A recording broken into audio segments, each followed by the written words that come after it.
Olá, sejam todos bem-vindos a mais um Profitcast. Estamos diante do quarto episódio, mas antes de arrancarmos, eu queria vos fazer um pedido. Ponham gosto nesse vídeo, subscrevam o canal e compartilhem o máximo que puderem. Para os nossos convidados, vocês já sabem qual é a modalidade usada para os convidá-los. E o convidado de hoje foi baseado na frase permita-se perder dinheiro, mas nunca a mentalidade de como fazer. E o convidado de hoje é o nosso amigo, irmão, Braulio Vilhena. Olá, meu caro amigo. Olá, José Loto, como está? Está tudo bem, graças a Deus. Muito obrigado por aceitar o nosso convite. Gostamos de ter-te aqui porque és uma pessoa que nós admiramos. Quando digo nós, digo eu e a minha equipa. E antes de arrancarmos, gostaria que te apresentasses à nossa audiência. Será um prazer. Olá a todos, eu sou o Braulio Vilhena, sou empreendedor. O que é que mais gostaria de saber? Sobre ser empreendedor é muito bom porque esse é o tema que vai guiar a nossa conversa. Sabemos nós que começou a empreender muito cedo Certo. mesmo. No que começou a empreender e talvez quais são as dificuldades que enfrentou nessa fase?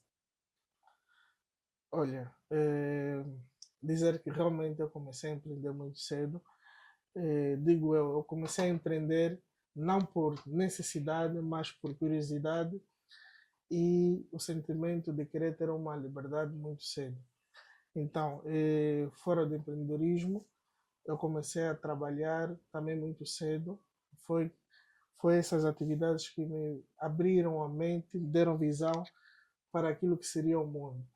Dizer que eu tive o meu primeiro trabalho, estágio, digo trabalho estágio, com 16 anos, Ok. foi no centro de reparação de computadores aqui em Benguela, que acho que na altura chamava-se Gigabyte, sim, Lembro-me. chamava-se Gigabyte. Ok. Então era um adolescente, então estava em fase de formação Ok. e naquilo que era a formação via sempre o negócio. Eu fui lá para aprender, mas em algum momento eu ficava como atendente para recepcionar os clientes. Eu via sempre o dinheiro a entrar na empresa. Eu ficava a me perguntar como é que uma empresa, de minuto a minuto, tem sempre pessoas a entrar, deixavam o dinheiro, ou seja, aquilo deu-me uma Deu-te uma luz, luz, ok. deu uma luz sobre negócio, mas era muito miúdo para entender Uhum. a questão que aquilo era um negócio, mas muito cedo eu comecei a ter esse contato com o mundo do trabalho. Ok, ok. Antes de falarmos propriamente de trabalho, explicou a sua rotina por ter começado cedo. Entendemos que era adolescente na altura. E é bom sabermos do Braulio antes de empreendedor como indivíduo. Como é que, de certa forma, os teus relacionamentos, quando começaste a tua carreira, influenciaram naquilo que tu és hoje? Já tiveste luzes de pais, familiares que atuam nessa área de empreendedorismo? Olha, digo que sim, mas eu fiquei a saber muito mais tarde, ou seja, eu comecei a fazer algo que eu não tinha pesquisado antes, que era sobre os meus familiares. Por exemplo, eu comecei a empreender, depois a perceber, alguns anos depois, o meu pai empreendia, era empreendedor. A minha mãe também tentou fazer alguns negócios, mal feito, mas, mas tentou. Ok. Então, mas a minha maior referência seria o meu pai.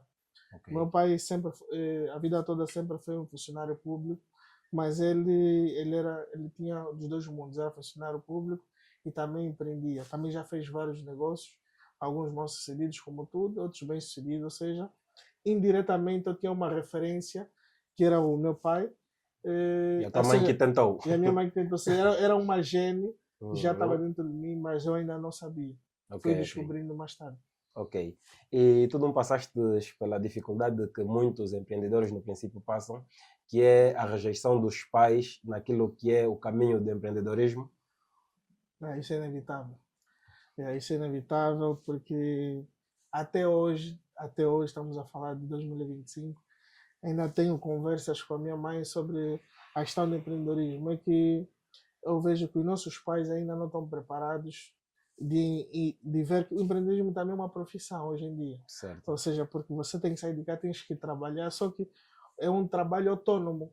Certo. Então, e hoje nossos pais ainda não acreditam em trabalhos autônomos, porque têm uma mentalidade muito daquilo que é a experiência deles de vida, daquilo que é o contexto deles de vida. Ok. E nós somos uma geração nova, nascemos em contexto diferente, contexto da internet, vemos referências no país, fora do país, ou seja, temos mais informações externas e há aquele choque geracional com aquilo que é que os nossos pais estão habituados, que é que temos que estudar, temos que procurar um bom emprego e manter a nossa vida nessa base, nessa linha. Então, essa divergência em relação ao trabalho mais formal, se assim posso dizer, Sim. então esse choque sempre haverá. Ok. Eu acredito que não tenho a certeza que seja para todo mundo, a insegurança que os nossos pais têm por verem realidade de pessoas que se calhar tentaram e não tiveram sucesso nessa área. E é sabido que no empreendedorismo nós enfrentamos por muitos riscos e de certeza que os pais não queriam ou não queiram ver os filhos a passar pelos mesmos. E diante dessas barreiras, quais foram os combustíveis usados para superar? O que significa que mesmo diante das barreiras tu decidiste atravessar e seguir com o empreendedorismo. José Lote, eu desde o princípio, quando tive o acesso ao empreendedorismo, foi pela prática. Mas no meio do caminho comecei a ceder livros. Ok. E em alguns livros que eu lia, principalmente Robert Kiyosaki, Donald Trump, outros exemplos que eu poderia dar, eles sempre escreveram, ou seja, tudo que nós estamos a viver hoje, em termos de negócio, empreendedorismo, já está escrito. É uma questão de nós procurarmos pela informação. E algo que eles sempre disseram nos livros, as dificuldades dentro dos negócios sempre haverão. Ok. E se nós não estivermos preparados para as dificuldades, iremos ter mais dificuldade ainda de poder superar. Ou seja, não existe um caminho linear para chegar ao sucesso ou para a estabilidade. O caminho é um caminho cheio de altos e baixos. E sempre tive isso patente, que as dificuldades haveriam de chegar. Ok. Só que nós não podemos prever que nível de dificuldade nós teremos. Ou seja, há turbulências fracas e há turbulências fortes. Certo. Ou seja, cabe a nós saber como podemos diminuir o nível de turbulência e resiliência para poder superar esses obstáculos. Ok. Sendo que abraçou os livros em busca de conhecimento, entende-se que é alguém que prima pelo conhecimento antes de atuar. Isso está muito relacionado àquilo que é a mentalidade, certo? Eu gostaria de saber de ti como é que acha que a nossa mentalidade influencia naquilo que é o nosso desenvolvimento pessoal ou profissional. Voltar ao exemplo que eu havia dado. A informação já existe. Então, uma das coisas é ser consistente. A consistência em tudo que nós fazemos é importante. Por mais que estamos a fazer algo por muito tempo e não tenha um resultado aparente, mas a consistência ao longo do tempo nos mantém firme naquilo que estamos predispostos a fazer. Há momentos, sim, que a pessoa dá determinados passos e não vê resultados e pode vir o sentimento de insegurança. Mas eu, pessoalmente, eu me blindo de certa forma. Eu, quando estou a passar por uma dificuldade, eu procuro, não é essa já é a minha forma de agir. Eu me isolo, procuro ver, imaginar situações, contextos, procuro tentar sair das situações que eu esteja a passar e muitas das vezes eu estou em situações de grandes dificuldades financeiras ou no negócio. Tem alguém que eu sempre ouço, Robert Kiyosaki e Les Brown. Eu sou uma pessoa que acompanha muito o mercado financeiro americano e os empreendedores americanos. E uma das pessoas que mais me motiva em momentos difíceis, diria Les Brown. Se aqui os seguidores do canal pesquisassem, é uma grande referência em termos motivacionais, apesar que não há muito conteúdo em português, mas é uma pessoa que motiva bastante pelo estilo de vida. Eu acredito em pessoas que tenham seja, uma experiência de vida a passar, não muito pelo que ele diz, mas aquilo pelo que ele fez. Ok, Ou ok. seja, nós somos resultado das nossas experiências. Então, quando eu estudo uma determinada pessoa, a experiência de vida, ou seja, ok, as dificuldades que ele passou, as conquistas que ele teve, tudo foi com base na resiliência e na consistência. O que é que fez com que ele superasse certos obstáculos? A resiliência, consistência, visão, perspectiva e clareza daquilo que ele quer. Então, ter clareza sobre o que você quer É o é suficiente. importante. Ok, ok, ok. E diante dessa busca de conhecimento, inspirações, qual foi o primeiro negócio que o meu caro amigo Braulio atuou, primeiramente? Primeiro negócio. Hum, epá, passa muito tempo.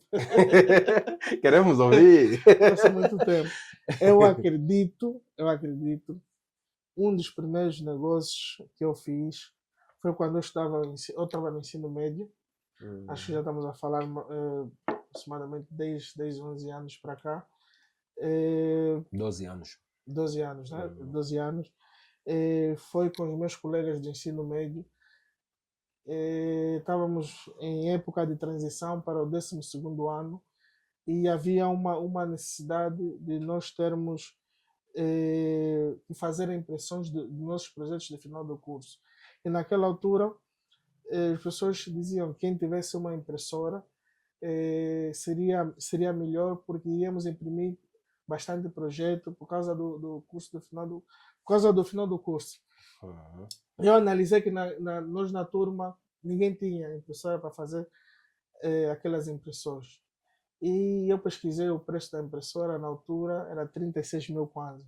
Epa. 36 mil quase, mas a partir de 36 mil quase eram $360 na altura. Ok, Ou ok, seja, também era ok. Então é bastante. importante contextualizar. Também não era barato. Sim, sim, Não era sim. barato.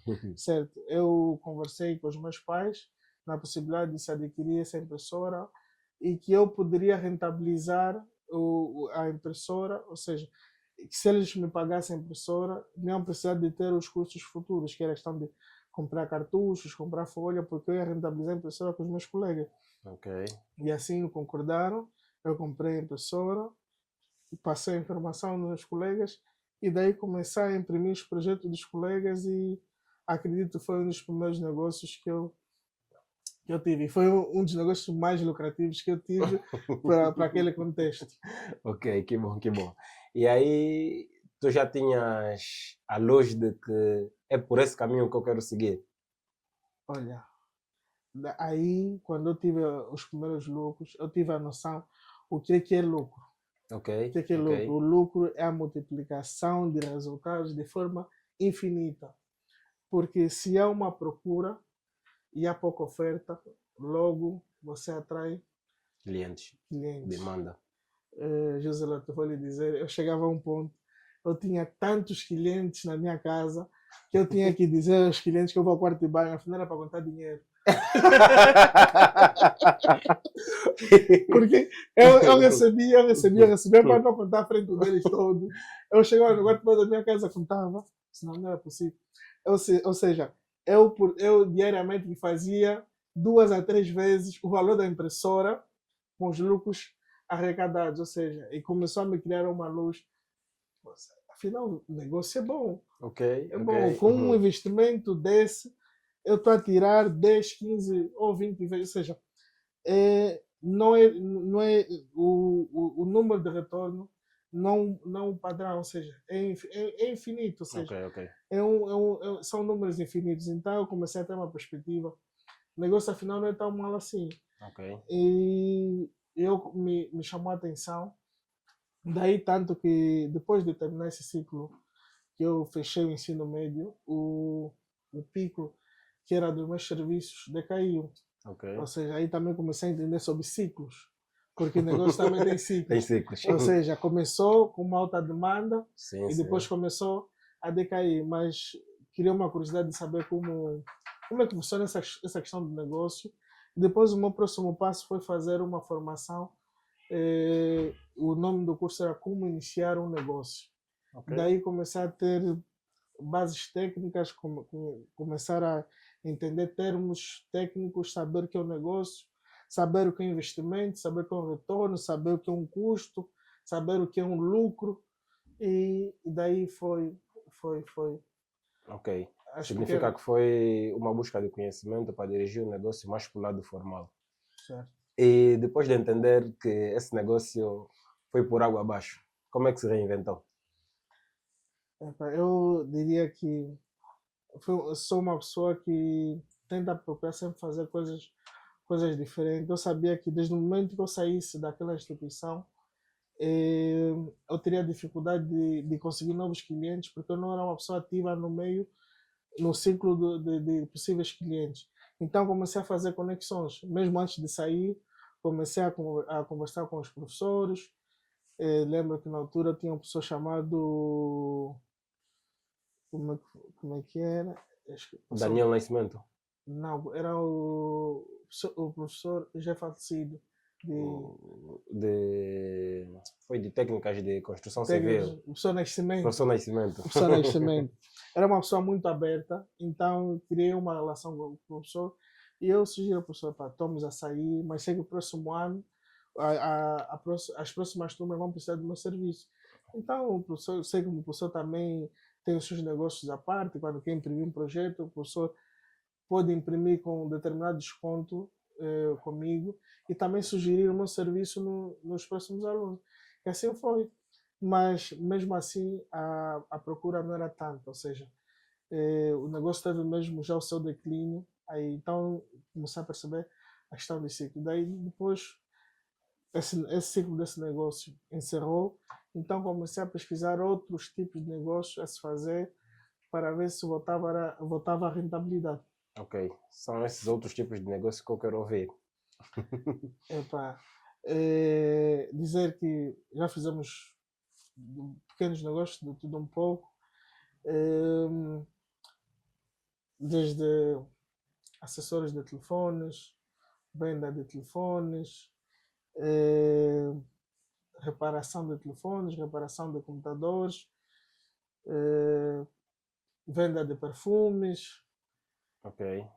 Epá, Antes de entrarmos para os próximos tipos de negócios, queria falar sobre venda de acessórios e propriamente de telefones, porque ao pesquisar sobre o teu percurso, sei que entrou na tua vida um sócio estrangeiro. Qual foi a estratégia usada para ter esse chamado link? eu lembro que eu, na altura eu estava a ter o contato com os livros sobre empreendedorismo na África do Sul. Eu estava a fazer a formação de inglês na África do Sul, propriamente em Cape Town, e fui com o intuito de fazer o ensino superior de informática. Mas quando começo a ter acesso aos livros, conheço o marketing Ok, e começo a descobrir o marketing uma ferramenta de promover negócios. certo. Começo a me interessar bastante por marketing, tanto que eu mudo o meu curso de formação de informática para marketing. E depois o marketing leva-me, ou seja, é uma cadeia. O marketing leva-me aos negócios. Começo a ler livros sobre negócios. Daí onde eu conheço o Pai Rico, o Pai Pobre, eu conheço os outros escritores sobre negócios. E quando eu estava na África do Sul, ou seja, era para fazer a formação na África do Sul. Eu conheço o primeiro negócio na África do Sul, que é a venda de perfumes. Ok, Ou seja, um amigo meu, ele usava uns perfumes genéricos, ele mostrou uma loja, eu comecei a usar os perfumes genéricos, vi o preço do perfume vi uma possibilidade de fazer um negócio pegando esses perfumes, vendendo em Angola, porque os perfumes tinham qualidade, ou seja, tinham um preço de entrada muito acessível, ok. mas ainda não tinha capital.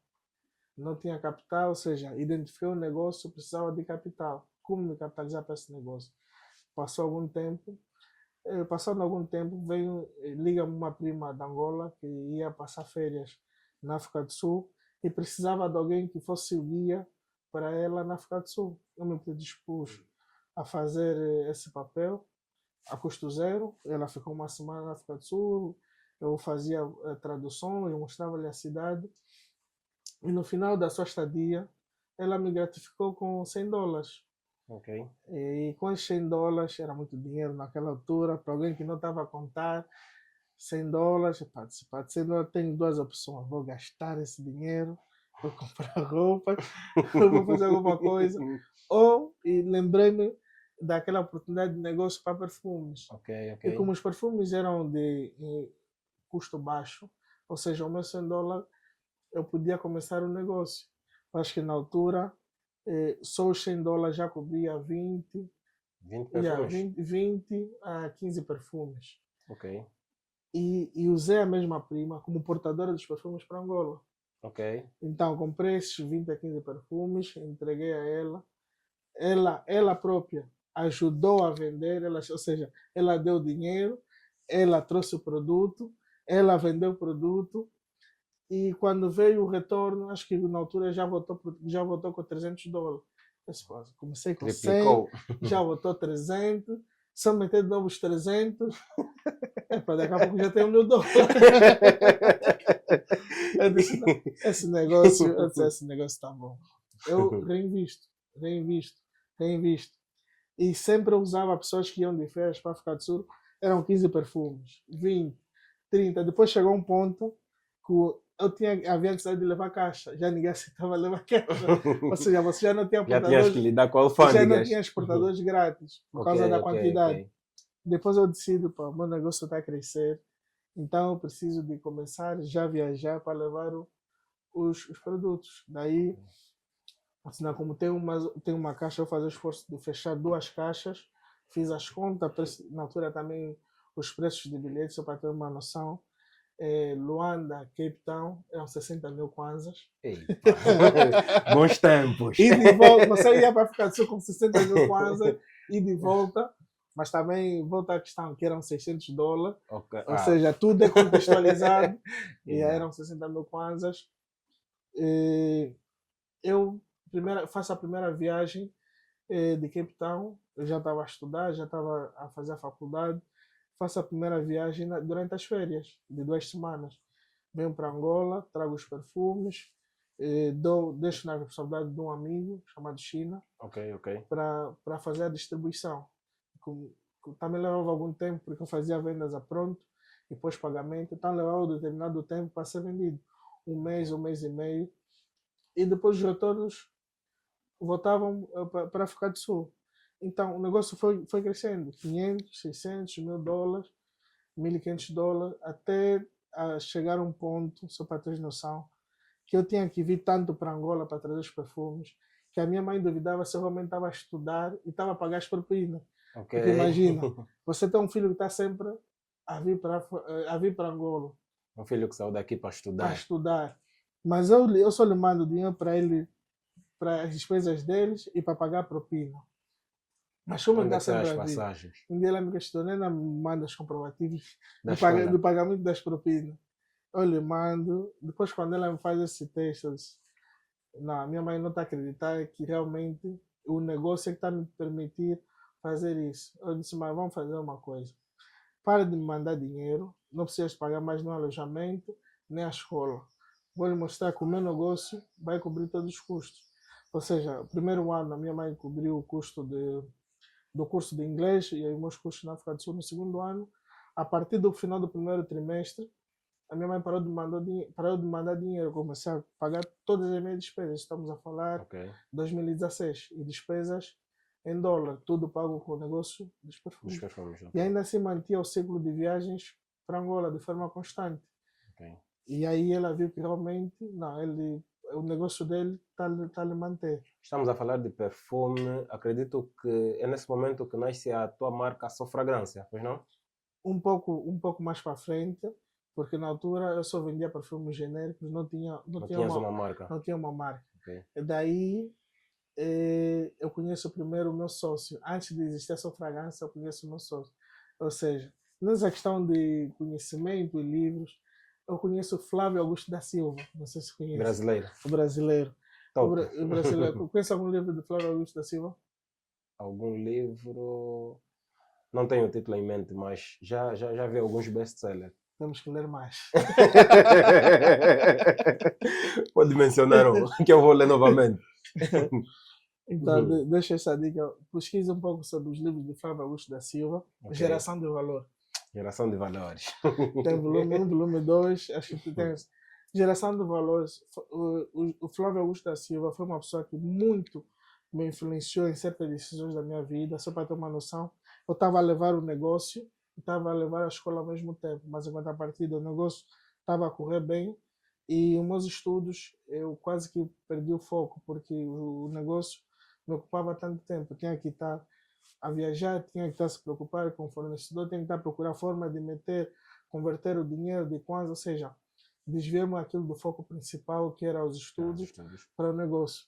E depois eu estava numa fase, estava a ler Geração de Valor. E o Flávio Augusto me disse assim, eu lembro, eu estava na minha cama, no beliche, com o meu colega de quarto, eu estava a ler Geração de Valor. Ele disse, o estudo não vai te dar nada, você tem que parar de estudar para fazer negócio. Epa. Eu estava a ler aquilo. É a hora certa para ouvir isso. Epa, eu falo no meu amigo Tyson, eu vou parar de estudar. E foi exatamente assim. Estávamos numa época, eu vou parar de estudar, eu vou fazer simplesmente negócio.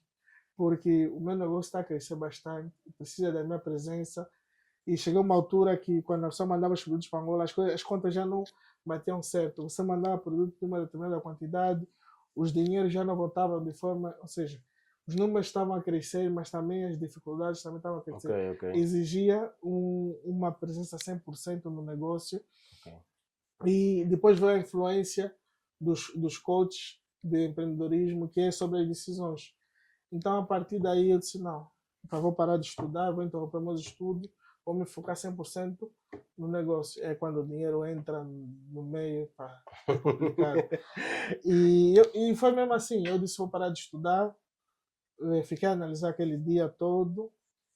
Enviei uma mensagem na minha mãe naquele dia que eu vou interromper os estudos, vou continuar simplesmente nos negócios. E a minha mãe, eu esperava pior, mas a minha mãe me respondeu o seguinte: se você parar de estudar, estás por tua totalmente responsabilidade. Okay. Nunca voltes mais a me pedir algum dinheiro para estudar. Você, não tem volta. Você disse: não, tá bem, não tem problema. Daí, isso foi em outubro de 2016. Outubro de 2016. Em novembro de 2016, comprei o bilhete para Angola, arrumei todas as minhas coisas, tranquei o ano, fui para Angola, levei ainda alguns telefones também para vender. Também na altura já fazia telefones e perfumes. E daí ainda que eu conheço o meu sócio. Conheço por uma dificuldade que eu passei, porque ele era técnico de reparação de telefones. Eu tinha um iPhone 7 na altura e o meu telefone, e dizia-se que o telefone era a prova d'água, né? Eu entrei com o telefone na água, o telefone entrou água, eu tinha que recorrer a um técnico que era para me resolver aquela situação. E na altura, como não tínhamos muitos técnicos qualificados, fiquei a saber que abriu um técnico estrangeiro, fui lá ter, e ele me passou meu crédito antes de reparar, explicou-me que isso deve ser, ou seja, ele tinha, mesmo sendo estrangeiro, conseguiu me passar uma credibilidade daquilo que ia fazer, reparou o telefone, e também vi uma outra oportunidade. Eu disse: poxa, esse homem é estrangeiro, ele é bom. Está no espaço pequeno. Ele antigamente estava no espaço assim pequeno, ele parecia um corredor. Um espaço pequeno. Pela qualidade dele, ele só precisa de mais visibilidade. Naquela altura eu já tinha algum conhecimento de marketing, lia muitos livros de marketing. Então disse: não, eu posso ajudar a ele a dar visibilidade no negócio dele e ser sócio dele. A formação que tu fizeste na África do Sul tinha relação com a informática e já ligada a marketing também? Não, fiz o primeiro ano de gestão de marketing. Ok. E fiz cursos paralelos de programação. Ok. O contacto que teve com o teu sócio, é Tony que chamam, Tony, né? Sim. Tony. Foi por influência do telefone. Mas há uma controvérsia porque era o momento que tu estavas full nos perfumes. Como é que consegues relacionar telefone e perfumes no mesmo tempo? Sendo que os perfumes estavam no hype. Certo. Depois percebi que, estando em Angola, eu precisava de dar visibilidade diferente para pessoas que quisessem comprar o produto num espaço físico. Ok. Porque já não era algo que era somente pela internet. Eu precisava de aumentar o fluxo também com espaço físico. E não tinha espaço físico e também o investimento para espaço físico seria maior. Então, quando conheço o Tony, foi na perspectiva, Tony, eu vou te agregar valor, dando visibilidade ao teu negócio, mas em contrapartida, eu vou fazer também negócio no teu negócio. Ok, no teu espaço. No teu espaço. Ok. Então, e nós conversamos e decidimos. Ele fica responsável pela faturação em termos de reparação e eu pela venda de acessórios. Ok. Então, tínhamos um espaço em comum, eu vou dar visibilidade, eu vou ser a tua pessoa que vai resolver todas as questões relativamente à imagem e promoção do espaço. Ok. E assim foi. Começamos a trabalhar e Ok. foi a nossa parceria. E acredito que a parceria com o Tony foi com base no espaço, propriamente nas vendas dos acessórios. Mas quero ainda me focar na criação da sua fragrância. Como é que nessa relação tu criaste a sua fragrância e se tornou a marca com a audiência que teve na província de Benguela? Certo. Eu, quando estava com o Tony, eu via o feedback dos clientes. E os nossos produtos também na altura não eram tão bem apresentáveis. Ok. Vinha em garrafas muito simples e sem logotipo. E também era uma barreira para determinados clientes que vinham como um produto de baixa qualidade. Ok. Então aí surgiu a necessidade de criar uma identidade para o nosso produto e essa identidade se tornar uma marca. Ok. Porque acredito eu que todo um bom produto tem uma marca por detrás. Então, se nós criamos uma marca e essa marca se tornar forte, até os que rejeitam o produto, com uma apresentação diferente, eles deixa de ser uma barreira e começa a ser um acesso para todo mundo que tem essa dificuldade. Ok, ok. E, por sinal, aproveitaste o potencial que já tinhas a nível de marketing para potencializar essa mesma marca. Porque eu lembro-me, no tempo que a sua fragrância estava no auge, tu já utilizavas estratégias de marketing que se calhar era futuro para nós na altura. Já utilizavas o... Como é que é aquele comediante? Comediante não, humorista. Nós tivemos parcerias com Costa dos Tunesas. Costa dos Tunesas, Certo. ok. E alguns famosos conhecidos dentro da nossa praça, porque eu tendo contato inicial com marketing, nunca me desliguei, apesar de não ter terminado a formação, eu sempre fui fazendo formações de marketing online, livros, ou seja, o aperfeiçoamento sobre a matéria era contínuo. Então, logo, numa cidade que o marketing era uma coisa pouco explorada, usava-se mais a publicidade, Ok, ok. menos o marketing. Certo. Então, usando o marketing de forma efetiva, nós conseguíamos trazer resultados diferenciados da maioria. Esse é o motivo que a marca se tornou uma marca conhecida e com alguma referência, tudo isso pelo investimento feito na imagem Ok. e o desenvolvimento e a consistência que nós fomos ter ao longo dos anos. Ok. E, diante da criação e desenvolvimento da marca Só Fragrância, quais são as experiências que obteve e o que é hoje a Só Fragrância?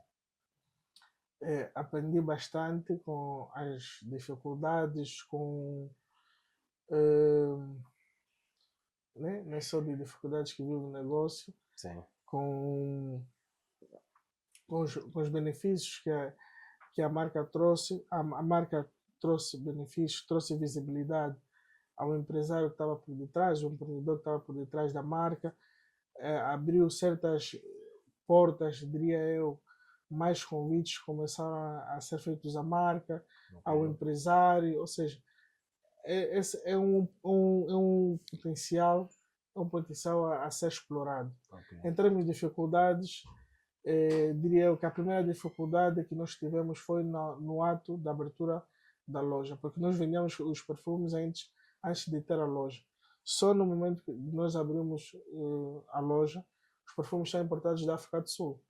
Ok. E dias antes da abertura da loja, eu estava na África do Sul a colher vídeos de publicidade de estrangeiros a falar sobre a marca. Ou seja, um mês antes eu tinha vídeos de pessoas de Cuba a falar sobre a abertura da loja, pessoas do Brasil a falar sobre a abertura da loja, pessoas em Portugal. Então eu ia publicando, ou seja, as pessoas sabiam que haveria uma abertura da loja, mas pessoas de diferentes partes do mundo. Então, começou a criar essa curiosidade. Estamos Então, praticamente a falar de um lançamento, né? exato, de um lançamento. Ok. Criou essa expectativa e 2 dias antes da abertura da marca, eu estava a sair né, Cape Town, África do Sul, eu via sempre de caminho de terra, Ok. e até a fronteira aqui da Angola com a Namíbia. E 2 dias antes, eu não havia pago os custos aduaneiros totais da mercadoria. Então, A mercadoria ainda não estava aqui. a mercadoria ainda não estava aqui. Ok. Eu a chegar num dos postos de controle do Cunene, chama-se Xangongo, a fazer a vistoria da mercadoria, e a gente se dá conta que a mercadoria nem toda estava paga. Resultado, a pressão da mercadoria, 18 horas, no meio de nada. Eu sozinho, imagina, eu sozinho, com aquelas caixas todas de perfume. 2 dias depois da abertura da loja. Eu pedi, por favor, epa, A explicar a tua a explicar, situação. não, a gente, epa, aqui não te safas. E a mercadoria foi tirada toda do autocarro, estava a viajar de autocarro, foi tirada toda do autocarro, e a pedir favor, e eu já não tinha dinheiro, porque aquilo, ou seja, todo o dinheiro investido estava na mercadoria, nem sobrou dinheiro para pagar os custos Adicionais. os custos adicionais. Ok. Então eu liguei pessoas para pedir dinheiro, juntei algum valor e consegui pagar os custos da mercadoria. Só para ter uma noção. Aquilo eram mais de 15 eram 15, média de 15 caixas. Epa. Imagina. Ao descarregar, tive a ajuda dos agentes. Ao carregar, Sozinho. falaram, a tua mercadoria já está pronta, podes levar. Imagina, você sozinho, no meio do nada. E depois, eu pedi. Carregar para onde nesse contexto? Eu tinha um caminhão Porque o autocarro deixou-te. e o autocarro deixou-me. E quando era de madrugada eu consegui pagar a mercadoria. E depois estava a passar um caminhão de um tio meu. Ok. E aí ele que me ajudou a levar a mercadoria. E o meu tio também, como também sabia que a mercadoria dele também não estava certa, não aceitou parar. Onde tinha um posto de controle, foi parar lá em frente, no fundo. Agora imagina, você anda quase 1 quilômetro, uma caixa, 2 caixas. Depois volta para Depois volta. Se tem uma ajuda, aí não vou.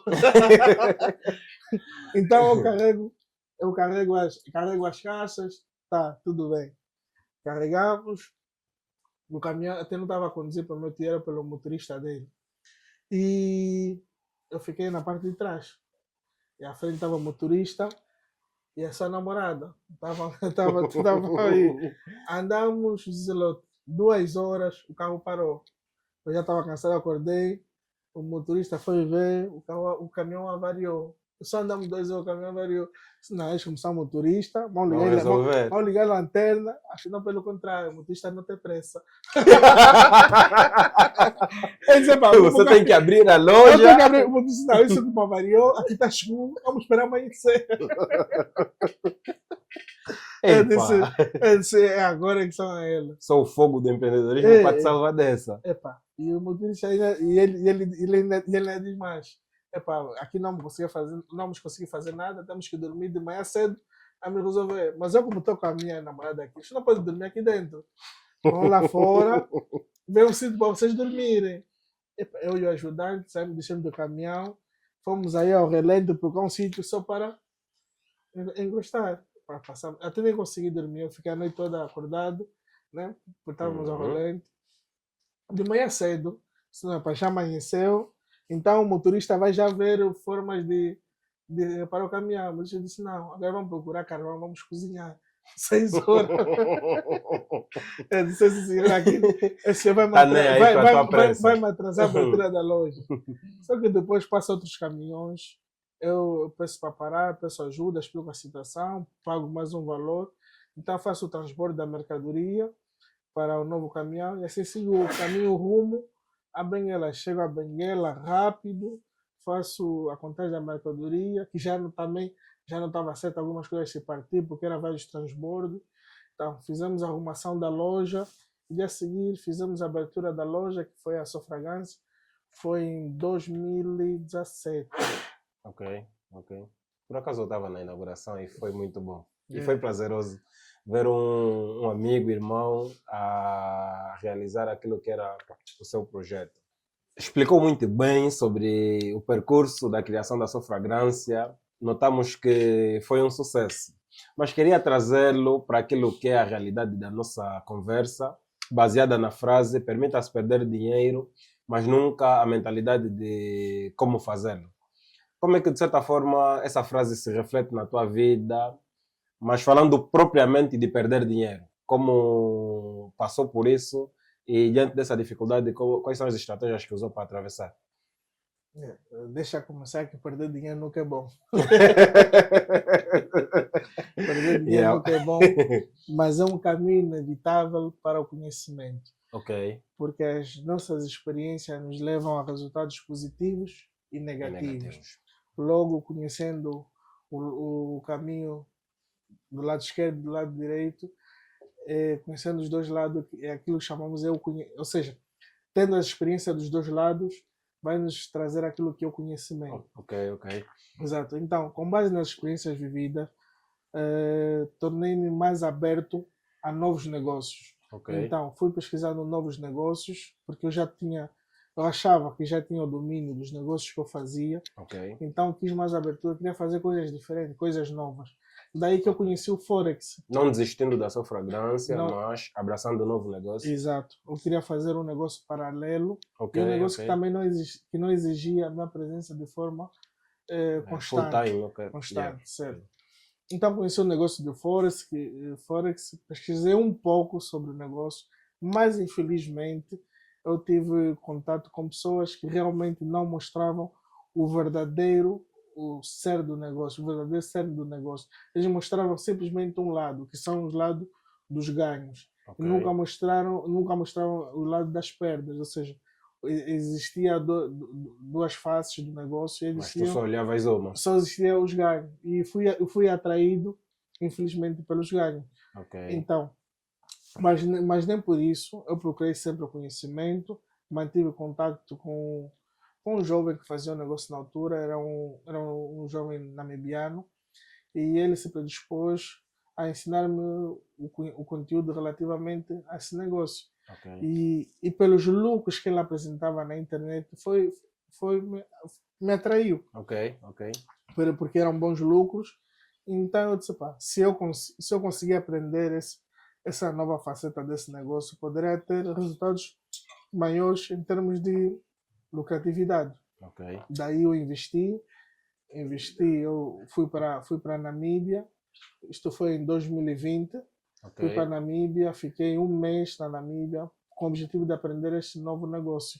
Ok. Paguei o curso que não era barato, foi um preço alto para aquilo que ele supostamente iria ensinar que não ensinou, ou seja, ele não tinha a didática necessária para ensinar-me e simplesmente chegamos à conclusão que ele iria operar por mim. Como não estávamos a ter entendimento, começou a operar por mim. E daí conheci a real faceta do negócio que ele nunca Ok. postava nas redes sociais, que são quanto maior o lucro, também pode ser quanto maior as perdas que o negócio pode te dar. Aí eu conheci a verdadeira face do negócio, ganhei algum dinheiro, mas perdi mais do que ganhei. Ok, ok. Voltando novamente para a frase, como é que você identificou que perdeu simplesmente dinheiro, mas não a mentalidade de como fazê-lo? Ou seja, a mentalidade empreendedora. O que significa que é simplesmente dinheiro. É dor, sabe-se que perder dinheiro dói bastante, mas eu sou empreendedor, sei como fazer e vou seguir. Olha, José Lote, dizer que depois das perdas vivenciadas com este novo negócio, perdas essas que trouxeram consequências reais nos negócios físicos existentes que eu tinha. Porque todo empreendedor precisa de capital para poder investir, manter determinados negócios. Então, quando eu pego um capital, por exemplo, dos negócios que já existem, para investir nesse novo negócio e perco esse capital, logo afeta diretamente os negócios existentes. Ou seja, a Ok, capacidade de resposta para poder fomentar e investir em negócios existentes já não é a mesma. ok, Então, tive um declínio dos negócios já existentes por conta desse mau investimento. ok, ok. E, quando, e, o, e o empresário ou o empreendedor em Angola ele está por si só. E estando por si só, não temos apoios Não tem financeiros, margem para quedas. ou seja, apoios financeiros da banca para quem está a começar ou para quem tem algum, é quase inexistente. Ok. Infelizmente, que te diga, a banca só empresta dinheiro em Angola para quem já tem dinheiro. Eita. Isto é uma mensagem para os bancos. Isto é uma mensagem para os bancos. Se não tiveres dinheiro, a banca não te empresta dinheiro. Ou seja, se te emprestar, tens que provar por A mais B, C, D, H, Z, que você vai conseguir devolver o dinheiro ao banco, não simplesmente com projetos, com Não, garantias. não querendo defender, mas indo para a realidade daquilo que é o negócio, é o que nós estamos aqui a tratar, a banca, bancos comerciais, também é um negócio. É, E como negócio também se busca retorno. certo. Será que o outro lado, estamos a falar simplesmente dos bancos como não emprestadores, não tiveram momentos que vivenciaram negatividade sobre os empréstimos já feitos e de certa forma lhes influenciou a tomarem essas decisões de não emprestar, porque se calhar é um risco que muitas das vezes não traz retorno? José, todo negócio existe risco. E todos nós estamos suscetíveis para ter lucros, temos que arriscar, tanto nós empreendedores, tanto a banca. Mas a banca procura ser aversa ao risco de tal forma, ou seja, ela se protege tanto de risco, depois chega ao ponto que não empresta dinheiro a ninguém. Ou Ok. seja, aquilo que realmente seria objetivo, que é emprestar dinheiro a juros altos e capitalizar dinheiro a juros baixos, ela simplesmente inverte esse papel. Vai buscar dinheiro a quem já tem e dá dinheiro também a quem já tem. Ok. Ou seja, não faz o real papel que aquilo que seria o investimento na economia real, e se o faz é para um nicho muito segmentado. Ok. Eu acho que tenho resposta para o motivo da banca não emprestar dinheiro a pessoas singulares, mas isso daria um outro podcast. Talvez no outro podcast falaremos disso. Eu Certo. queria saber exatamente como é que a tua mentalidade empreendedora te trouxe para a realidade de que perdeste dinheiro, mas precisas seguir em frente, mesmo diante dessas percas. José Lota, dizer que quando entramos no mundo do empreendedorismo, existe um princípio, existe uma continuidade, ou seja, tudo tem um ciclo. E no momento que nós estamos tão envolvidos com as coisas, ou seja, quando olhamos para trás, nós vemos que já estamos muito distante daquilo onde nós começamos. Ou seja, já é um caminho sem volta. Ou seja, Já não tens como ir falar para a ou mãe, seja, vou voltar aos estudos. não, você já está 2 anos, 3 anos nessa vida. Você não pode se dar o prazer de dizer que não, agora pá, não deu certo, vou voltar a se inscrever na universidade. Não, porque você já tomou certas decisões que já não há passos para trás. Então, ou Ok. seja, ou só há um caminho, é seguir em frente. Ok, Ou ok. seja, voltar é mais difícil do que continuar. Ok. E sabemos nós que a sua fragrância não é a única marca que tu criaste. Mesmo antes da sua fragrância, houve a Sofaturas, não Faturas. falamos dela, mas estava relacionada mesmo com as impressões e tudo mais. E depois da sua fragrância, ou seja, em paralelo à sua fragrância, depois desse negócio que fez perder dinheiro, qual é o outro negócio que abraçaste? Foi a Soburger. Foi a Soburger. Soburger. A Soburger foi o. Depois da sua fragrância, foi um projeto que eu abracei de perto, um projeto que realmente era uma identidade nossa. Já saímos de produtos genéricos a produtos com uma identidade própria, ou seja, sem igual. Tinha a nossa identidade dentro daquilo que era a marca, que é uma marca de fast foods, do nicho hambúrgueres.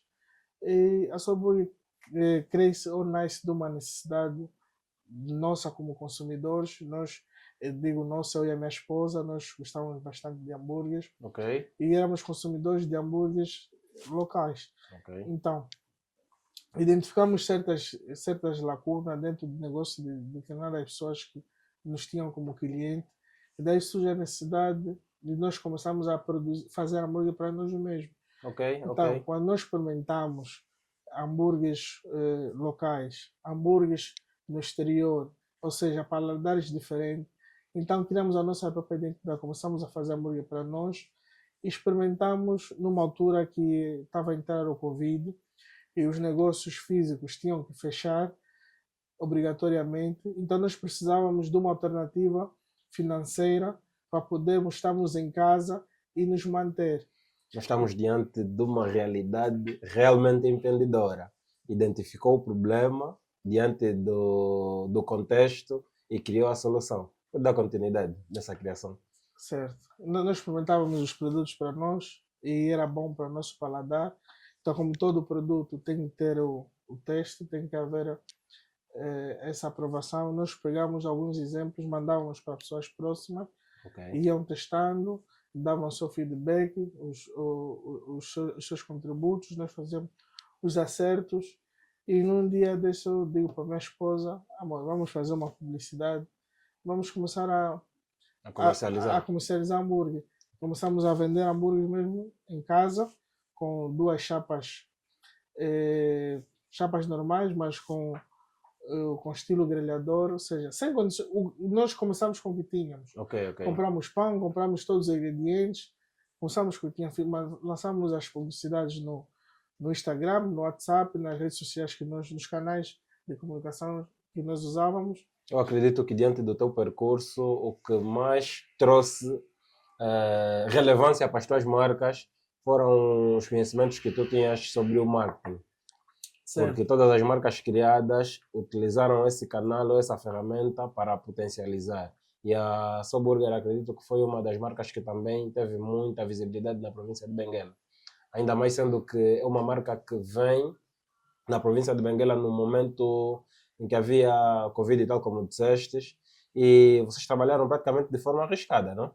Sim, sim. Na altura era uma época de muita restrição.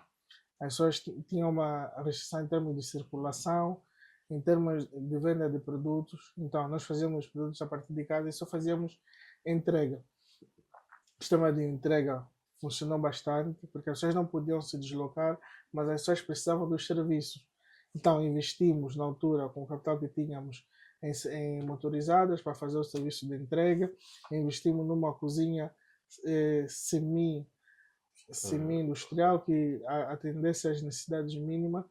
No primeiro dia que nós lançamos a publicidade, vendemos bastante. O segundo, o terceiro, chegou ao ponto que aquilo explodiu. Certo, certo.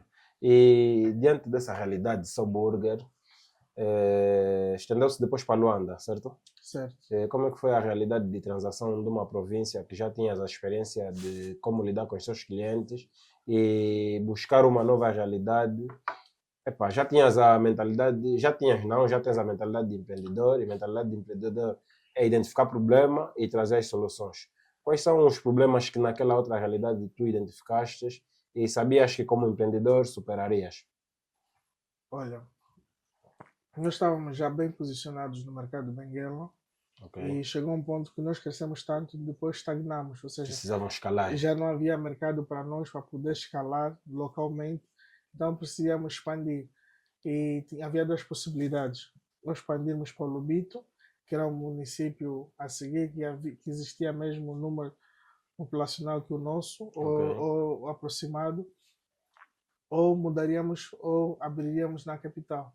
Só que na capital exigiria um investimento maior, que na altura nós não tínhamos capacidade de assim o fazer. Mas a necessidade era tanto de nos posicionarmos por conta do hype que a marca tinha, ou seja, ou fazíamos já aquela entrada, ou então entrávamos depois, mas também não teríamos o realce que nós, ou seja, o feedback que nós teríamos. Mas como voltamos à questão que a Soburger nasceu da vontade de fazer as coisas de pequeno, ou seja, com uma chapa de hambúrguer, com as condições necessárias, com a internet, nós conseguimos vender. Eu disse para minha esposa, amor, vou para Luanda, não temos as condições necessárias para abrir um espaço físico próprio, eu vou alugar um espaço que seja possível meter uma cozinha e vou contratar 1 ou 2 pessoas e vamos fazer o sistema de entrega nos aplicativos de entregas de comida. Foi assim que eu fiz, foi uma ideia, eu diria que eu tive um sonho, eu sonhei com isso, compartilhei com um amigo, compartilhei com a minha esposa e no mesmo dia comprei o bilhete para Luanda Dia seguinte estava em Luanda, estava a pesquisar lugares. Só precisava de um espaço para meter uma cozinha. Pesquisei bastante, encontrei um espaço, mas o espaço tinha que ser num sítio estratégico. Ou seja, se fosse fora da cidade, tinha que ser na entrada da cidade ou que fosse dentro da cidade, nunca na periferia por causa dos acessos. Ok. Consegui alugar um sítio na Maianga, em Luanda. Aluguei um sítio que era para fazer uma cozinha. Começamos a fazer as obras, ou seja, eu capitalizava os fundos adquiridos aqui. do negócio de Benguela para Luanda, mas não era o suficiente porque os custos de Luanda, ou seja, uma renda que você paga em Benguela, 60, 50, 70 mil quase em Luanda, você paga 200, 300 mil quase. Se em termos de números, são contextos financeiros totalmente diferentes. Certo. Não tendo a capacidade financeira para acatar com todos os custos que Luanda exigia, eu parei o investimento de Luanda, tive um contato com uma pessoa que eu tenho como irmão mais velho hoje, Ok. que é o Bacas. Ok. Expliquei-lhe da situação. Bacas, organizador de eventos? Organizador de eventos e empresário. Ok. Empresário. Vamos aproveitar para dar um rala no nosso querido Bacas. Moço. Ok. Ajudou-te muito nesse percurso. Exato. Eu expliquei-lhe o que eu estava a fazer em Luanda, expliquei. Ele foi ter comigo no espaço, mostrei-lhe, estava a fazer isso, mas não estou a ter condições para continuar esse projeto. Ok. Ele analisou, tá fixe, puto. Eu estou a abrir agora um restaurante, também aqui na Maianga, e nesse momento eu estou focado na abertura desse restaurante. Não consigo te ajudar de alguma forma, a não ser que canceles esse espaço e abras a tua cozinha dentro do restaurante, ou seja, temos um restaurante e possas vender os teus produtos dentro do restaurante. E quando o restaurante tiver, ou seja, quando tiveres um melhor andamento, vamos pensar numa coisa futura. Ok. Falando das tuas marcas de forma rasa, falamos da Sofaturas, falamos da Sofragrância, falamos da união que tiveste com o Tony, estamos a falar agora da Soburger. Parece que estamos dentro de uma pessoa desfocada, mas é só para entendermos que o tempo não seria suficiente para falarmos de forma profunda de todas as marcas. Nós estamos diante de um empreendedor que teve essas experiências diante de um tempo longo. Não foi, saiu de uma, foi para outra, saiu de outra, foi para aquela e por aí fora. Foram mesmo marcas consistentes. Eu falo porque assisti às criações, o desenvolvimento das mesmas. Então quero deixar claro que estamos a falar de forma rasa, porque o tempo nos impede. E diante disso, eu queria te dizer na cara que tu és um jovem inquieto. Como é que depois dessa realidade abandonas Angola e vais para Portugal? Falaste bem. Tu sabes porquê? Tu sabes porquê? Olha, eu diria que eu sou uma pessoa inconformada. Sou uma pessoa inconformada, nunca estou totalmente satisfeito com o contexto em que me encontro. Logo, no contexto que eu já estava em Luanda, por acaso a marca, a Soburger, dentro do restaurante, foi bem recebido, teve uma boa aceitação, mas no final do dia eu precisava sempre de abrir um espaço próprio para poder levar a marca, porque aquilo era um sítio provisório. Porque no final eu precisava de um investimento para o espaço próprio. Apesar de que eu vendia dentro do restaurante, aquilo que se produzia não era suficiente para investimento para o espaço próprio. Eu precisava dar um passo maior. Depois houve a questão da desvalorização da moeda de forma constante, ou seja, os custos dos produtos a subir, o custo de vida a subir. Então eu precisava de me recapitalizar, porque era numa altura que eu já não estava capitalizado, precisava de me recapitalizar e aquele contexto não me oferecia oportunidades reais para eu me recapitalizar naquilo que eu precisava. Falou da desvalorização da moeda. É sabido que isso influencia, direto ou indiretamente, em maior parte dos negócios. Mas falando especificamente da Soburger, usavas produtos que eram influenciados diretamente pela desvalorização ou valorização da moeda? Sim. Porque a Soburger teve o seu ápice, teve teve a sua aceitação por causa dos materiais de qualidade Ok, que nós ok. oferecemos dentro dos A ingredientes. autenticidade. A autenticidade. O nosso queijo era importado, ou é importado, e o nosso queijo, os molhos, na sua composição tem ingredientes importados, ou seja, sempre que houvesse desvalorização da moeda, o preço dos nossos ingredientes mudava. E tem uma questão em Angola. Em Angola, os preços não precisam de uma semana para mudar. Hoje podes comprar a um preço, amanhã outro preço, depois da manhã outro preço. O preço pode mudar substancialmente diariamente. Falou de um fator muito importante que influencia na decisão de como dirigir os nossos negócios aqui em Angola. Como é que, como empreendedor, vês a realidade da volatilidade econômica do nosso país e como têm se adaptado os teus preços diante dessa realidade volátil? É muito difícil. É muito difícil porque há pontos que o empreendedor pensa que está a ganhar, mas está a perder. Porque a forma ou a velocidade com que os preços alteram significa que a lógica seria que diariamente ou você acresce uma margem de lucro que cobre essas variações todas, mas Ok? se você meter essa margem, você torna o teu produto muito caro em relação A à concorrência? concorrência e torna o teu produto menos acessível, ou então você tem a questão de estar sempre a alterar o preço, logo também cria um desconforto para os teus clientes, dá a sensação que você está sempre a subir o preço por livre e espontânea vontade, mas não, você está a tentar se adequar aos novos preços. Ok, E automaticamente você perde clientes com essas alterações constantes. ok, ok. Estamos diante de um empreendedor com muita experiência na matéria e para o empreendedorismo nós assistimos uma realidade que tem nos acompanhando como empreendedor, que é o treinamento. Esse treinamento é com base nos conhecimentos que nós buscamos e muitas das vezes por alguém mesmo que nos guia diante do que nós estamos a fazer. Eu quero falar de um termo que tem surgido alaridos na sua abordagem, que é coach.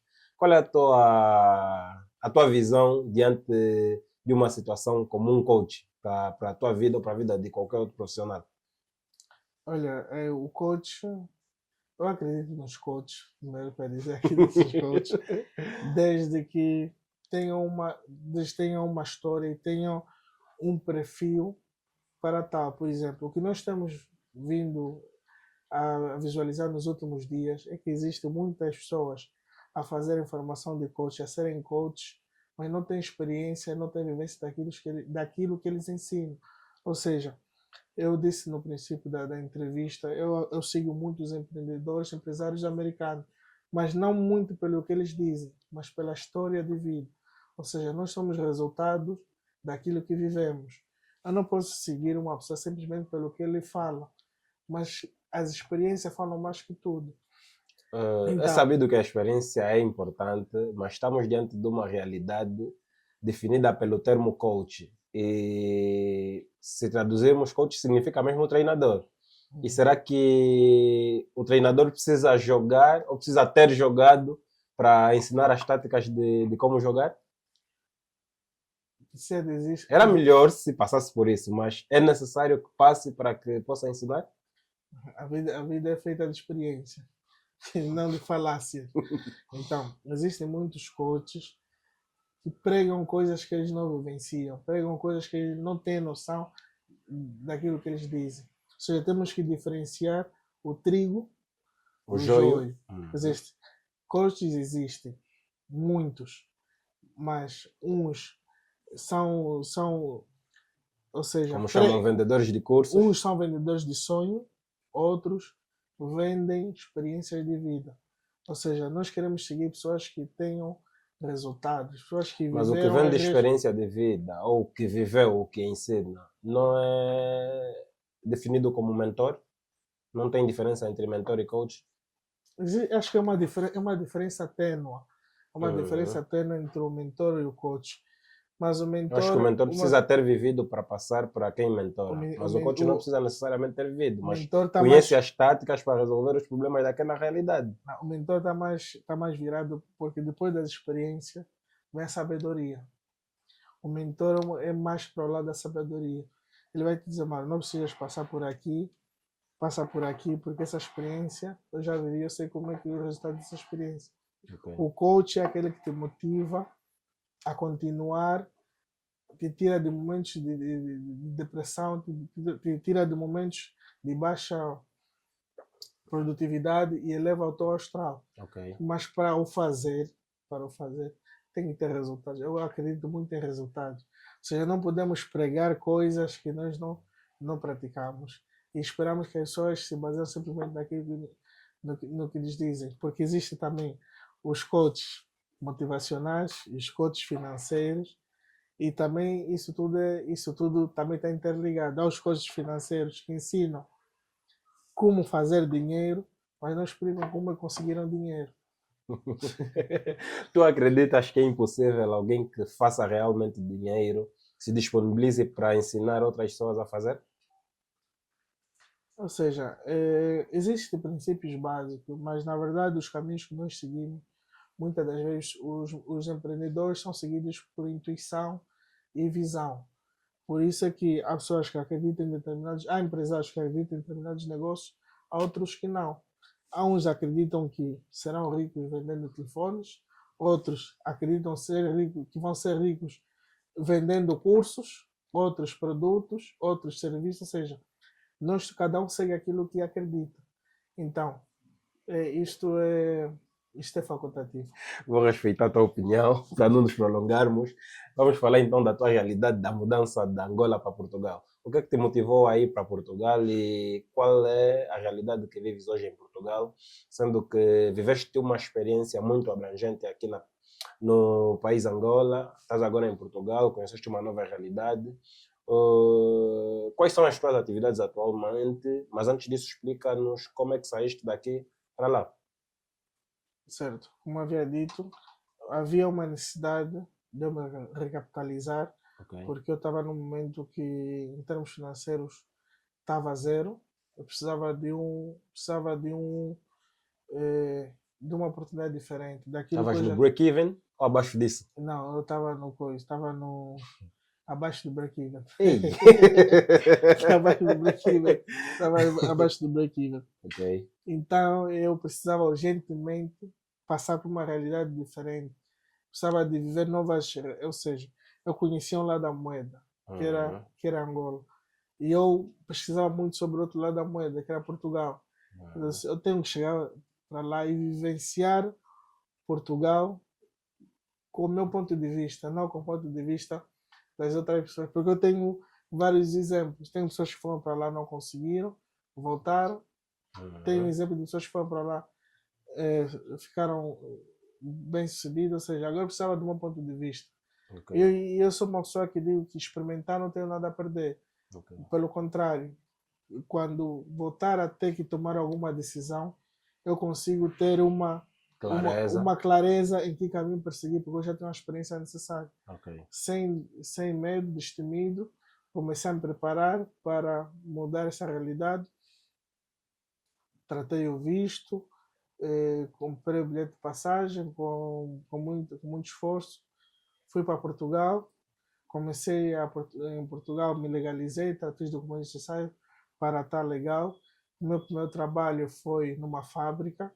Trabalhei numa fábrica que era uma fábrica contratada da Volkswagen, uma Ok. montadora de carros. Trabalhei, acho que durante um mês, que era Mas uma montadora. estamos a falar de uma realidade de reinvenção. Tu não estavas propriamente a tomar decisões com o teu lado empreendedor. Ou seja, tu sabias que querias para a vida lá na frente, mas precisavas te reinventar diante das dificuldades. Foi assim que vais Exato. Eu precisava para... de reinventar, me capitalizar. Aquilo que Uhum. aparecesse como oportunidade Ok. para trabalhar, eu teria de fazer para poder me capitalizar. Ok. Então, trabalhei numa primeira fase nesta fábrica, fiquei um mês, fui demitido não por justa causa, não fui demitido por justa causa. Ah, Depois, trabalhei numa outra empresa, num armazém de entregas online. E daí foi o segundo trabalho. E o terceiro, eu trabalhei como motorista privado numa rentacar. E isso tudo eu já estava a me capitalizar. Ou seja, já estava a voltar a recapitalizar com esses ok. trabalhos. E por fim, comecei a trabalhar como Uber. Ok, ok. Uber, ou seja, motorista de táxi descaracterizado. Mas nós não estamos a falar de um Uber qualquer, estamos a falar do Uber angolano. O Uber angolano, certo? Como é que tem sido a tua experiência como Uber angolano? Eu notei que eu precisava de diferenciação. Todo negócio é visto. Eu vi o Uber como um negócio. Todo negócio é visto quando há diferenciação. Então, se eu vou entrar numa nova área, então eu preciso de me destacar. Para eu ter uma maior faturação, preciso me destacar dos demais. Então, eu pesquisei sobre os Ubers, eu mesmo estando em Angola, eu já seguia canais de Ubers, por exemplo, brasileiros em Ok. Portugal, via dicas de como faturar, ou seja, eu já pesquisava sobre aquilo que eu realmente queria fazer no final. Então, criei a personalidade, eu criei a persona, que no marketing dizemos que é o Uber angolano, Ok. que é um perfil que fala sobre a realidade de um motorista angolano dentro do contexto português sobre táxi privado. Ok. Vamos aproveitar essa oportunidade para falares para a nossa audiência quais são os serviços do Uber angolano lá em Portugal. É, pá, pessoal, o Uber angolano é um cara fora de série. Qual é o carro que o Uber angolano usa? É, pá, o Uber angolano inicialmente começou com um Peugeot, Ok. um Peugeot 2008, era um SUV. Eh, Começamos as nossas primeiras atividades, fazíamos o serviço de Uber, fazíamos apoio a angolanos que iam para Portugal para diversas situações, criamos contactos, e isso tudo foi ajudando no crescimento e na faturação do Uber angolano. Atualmente o Uber angolano saiu do segmento o táxi normal, né, que é o táxi para todo mundo, agora estamos no segmento o Uber, o termo aqui em Angola seria como se fosse Que trabalha por executivo. conta. Ok, ok, O ok. Uber executivo. Agora estamos a trabalhar com um carro diferente, um carro que abrange um nicho de clientes mais segmentado, ou seja, clientes com maior poder financeiro, para também podemos lucrar mais um pouco. Lucrar mais um pouco e mais rápido. E mais rápido, e mais Não rápido. falou da marca. A marca é uma Mercedes, é uma carrinha Mercedes. Sim, Uma carrinha senhora. Mercedes. Uber angolano. É. Ok. E como é que tem sido a experiência como Uber lá em Portugal? Sendo que tu saíste de uma realidade em que eras empresário, praticamente. Continuas sendo, porque é praticamente no ramo empresariado. Como é que é essa realidade? Olha, eu antes de ir para Portugal, eu já fazia o serviço de táxi em Luanda. E algumas situações que vantajosas que eu encontrei em Portugal, por exemplo. Nós em Angola ainda temos muitos bairros, temos muitos problemas de geolocalização. E, por exemplo, eu deixava um cliente no. Avança. Eu deixava um cliente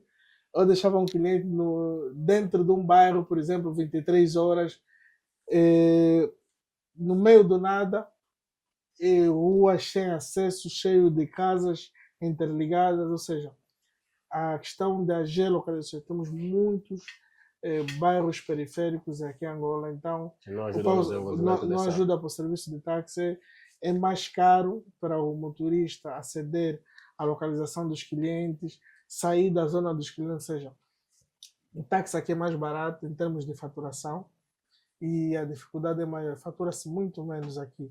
Ok. Em termos de vantagem com Portugal, é que quando um cliente em Portugal chama um táxi, quando você chegar no ponto, o cliente está fora de casa à espera do táxi. Já em Angola, não. Você, quando chega o cliente no ponto do cliente, deixa que ligar e dizer que já chegou. Tá bem, me dá 5 minutos, estou já a sair.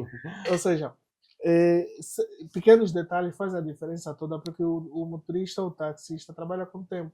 Ok. Quanto melhor ele aproveitar o tempo, mais faturação ele consegue ter. Ok. E depois o sistema de pagamento. Há clientes, por exemplo, somente nas periferias, chamam táxi. Você chega no ponto em que ele marcou no GPS, ele não está no ponto. Você lhe liga, não atende. Mas você, como motorista, teve que se deslocar uma distância de 3, 4, 5 quilômetros até o ponto e ele não está no ponto. E do nada você entra na aplicação, o cliente cancelou a corrida. Você gasta combustível por deslocações deslocações sem remuneração nenhuma. Já outra diferença em relação a Portugal, todo cliente que chamar o táxi, o valor já é cativo na conta bancária do cliente. Se ele decidir cancelar, o dinheiro sai. Se ele fazer a corrida, o dinheiro sai. O dinheiro sempre sai. E diante dessa realidade, estamos a falar praticamente de um assunto que é comum atualmente no nosso país, que é o de emigrar. Aconselhas alguém que está aqui, por exemplo, vamos dizer que tem uma vida estável, né? Não consideravelmente alta, mas uma vida estável, a emigrar em busca de melhores condições de vida? José Loto, quem tem vida estável não emigra. Para início de conversa. Quem emigra é que é pessoa, ou são pessoas inconformadas com a realidade financeira que está a viver. Ou seja, só o fato de você tentar querer sair do seu conforto para uma realidade desconhecida para ti, então porque algo não está certo. E muita gente me pergunta se aconselha a emigrar. Eu respondo sempre: cada realidade é uma realidade. Aquilo que eu vivo não vai ser a mesma coisa que os outros vão viver. Mas eu aconselho todo mundo a experimentar uma realidade diferente daquilo que ele está a viver. Certo. E quando ele tem as duas experiências, que é a antiga e a atual, ele escolhe qual ele prefere estar. Certo. Então, não viva pelas experiências de terceiros. Certo. Amigo Braulio, foi uma conversa longa. Para ti, acho que teríamos que ter 3 gravações. Quero agradecer a tua presença, mas antes de fecharmos, queria que desses um conselho à nossa audiência, mas um conselho baseado na nossa frase, que é: permita-se perder dinheiro, mas nunca a mentalidade de como fazê-lo. O conselho vai ser direcionado praticamente em pessoas que perderam dinheiro, estão numa fase em que provavelmente estão sem luzes por essa perca e talvez não tenham como se reinventar. Qual é o conselho que tu dás fora da desistência para essas pessoas? Olha, eu tenho um conselho. Esse conselho não é para mim, olha mesmo para a câmera. Eu tenho um conselho. Esse conselho eu recebi sensivelmente há 5, 4 anos atrás, do meu boss Bacas, quando eu passava por dificuldades financeiras. Ele me disse o seguinte: Braulio, tens que ser homem para resolver os teus problemas. Tens dívidas, não tens dinheiro, mas tens trabalho. Faz uma listagem para pessoas que têm dívida. Faz uma listagem de toda a gente que você deve, mete o valor, negocia com essas pessoas formas de pagamento e paga dívida por dívida. Não tenta pagar tudo de uma vez. Paga dívida por dívida. Depois de você pagar dívida por dívida, você estará em condições de produzir dinheiro para ti. Deus não abençoa quem fica com o dinheiro de terceiro. Okay. Então paga dinheiro das pessoas, se reergue, porque as oportunidades não são visíveis logo a princípio. Porque hoje onde eu estou não era visível, por exemplo, há 5 anos atrás. Eu não visualizava para já, 5 anos depois, estar na condição que eu estou. Okay. Então logo, temos que viver um dia de cada vez, mais seguindo preceitos seguros e preceitos certos. Se tens dificuldade financeira, resolve a dificuldade. Se tem terceiros envolvidos, resolve o problema dos terceiros, resolve a tua situação financeira, se reestrutura financeiramente e só depois vem o resto. Muito obrigado. Obrigado pela tua presença, amigo Braulio. Foi bom ter-te aqui. Vamos querer que fiques aberto para um próximo convite, se entendermos que é necessário dar mais abordagens sobre a tua carreira. Boas. Estamos juntos. Ok. E para a nossa audiência, quero fazer novamente um pedido. Coloca um gosto nesse vídeo, subscrevam ao canal e partilhem o máximo que puderem.